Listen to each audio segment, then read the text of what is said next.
Kumusta kaibigan, ano ba ang iyong ginagawa sa mga oras na ito?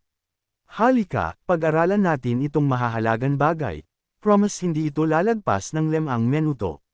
Ang pag-aaralan natin ngayon ay mula sa 2 Korinto Kapitulo 4 versikulo 6. Sapagkat ang Diyos, na nag-utos na sumikat ang ilaw mula sa kadiliman, ay nagniningning sa aming mga puso, upang magbigay ng liwanag ng pagkakilala sa kaluwalhatian ng Diyos sa mukha ni Hesukristo. Juan Kapitulo 8 versikulo 12. Nang magkagayoy muling nagsalita si Jesus sa kanila, na nagsasabi, "Ako ang ilaw ng sanglibutan, ang sumusunod sa akin ay hindi lalakad sa kadiliman, kundi magkakaroon ng liwanag ng buhay." Naranasan mo na bang mapunta sa dilim, yung wala ka talagang makita? Kung susubukan mong lumakad baka madapa ka o di kaya'y masaktan ka lamang.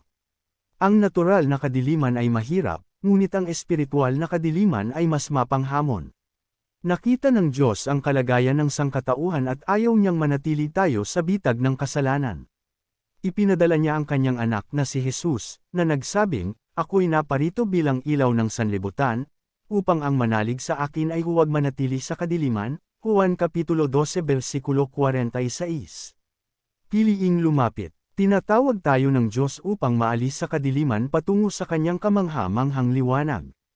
Ang liwanag na ito ay nagbibigay ng pag-asa, kagalakan at buhay na walang hanggan. Hindi na natin kailangang lumakad sa kadiliman sapagkat ang kanyang liwanag ay may kapangyarihang tayo'y baguhin. Gusto mo bang lumakad sa kaliwanagan? Tandaan mo, ang liwanag ng Diyos ay laging mas makapangyarihan kaysa kadiliman.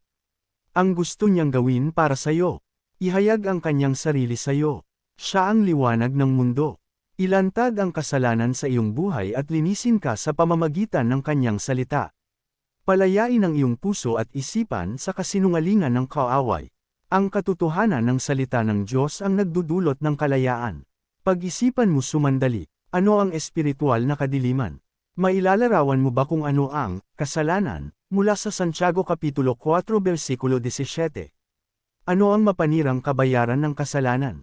Roma Kapitulo 3 versikulo 23 at Roma Kapitulo 6 versikulo 23.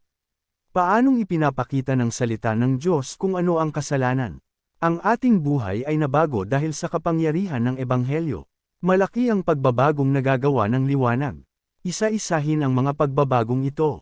Bakit may mga taong nananatili sa kadiliman, kung maaari naman silang lumakad sa kaliwanagan? Hayaang mangusap sa iyo ang Diyos. Basahin ang mga verses sa Bible para sa araw na ito at hingiin mangusap sa iyo ang Diyos. Maraming salamat sa iyong inilang oras, mahal kong kaibigan. Pagpalain ka nawa ng ating Panginoong Hesukristo.